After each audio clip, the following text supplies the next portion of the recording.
C'est une histoire qui glace le sang et qui, depuis plusieurs jours, suscite indignation et tristesse, bien au-delà des frontières américaines. Le 22 août dernier, dans la ville de Charlotte, en Caroline du Nord, une jeune femme ukrainienne de 23 ans, réfugiée de guerre, a perdu la vie dans un métro léger. Son nom, Irina Zarutska.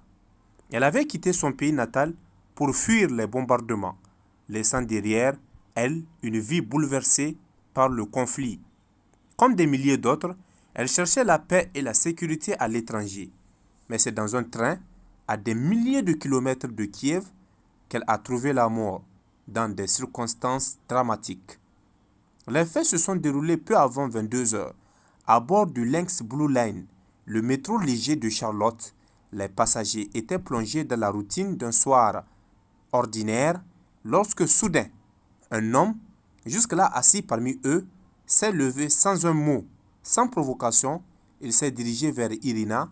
Quelques secondes plus tard, la scène vire à l'horreur.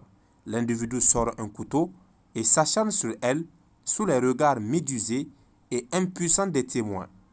Lorsque le train s'immobilise enfin à la station Est-Ouest Boulevard, il est déjà trop tard. Les secours alertés dans la panique ne peuvent que constater le décès de la jeune réfugiée. Son agresseur, lui, est aussitôt maîtrisé, puis arrêté par la police. Il s'agit de Carlos Blondier, un Américain âgé de 33 ans, désormais poursuivi pour meurtre. Les enquêteurs parlent d'une attaque totalement aléatoire, une agression gratuite qui n'avait aucun lien avec la victime. Mais comment comprendre l'incompréhensible? Comment expliquer qu'une jeune femme ayant survécu à la guerre en Ukraine ait trouvé la mort dans ce qui devait être pour elle un havre de paix? La question hante les habitants de Charlotte, choque la diaspora ukrainienne et interpelle l'opinion internationale. Depuis ce drame, les messagers de compassion affluent. Des bougies, des fleurs et des portraits d'Irina recouvrent les abords de la station où elle a perdu la vie.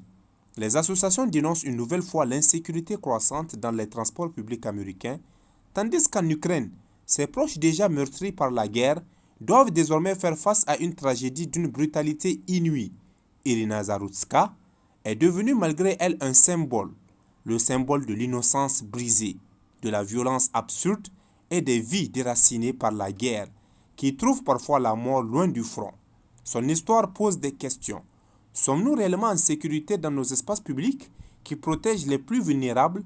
Et que restera-t-il de cette jeune femme partie chercher un avenir meilleur, mais que la cruauté a rattrapé jusqu'à dans son refuge? Une chose est sûre, la justice américaine devra se prononcer.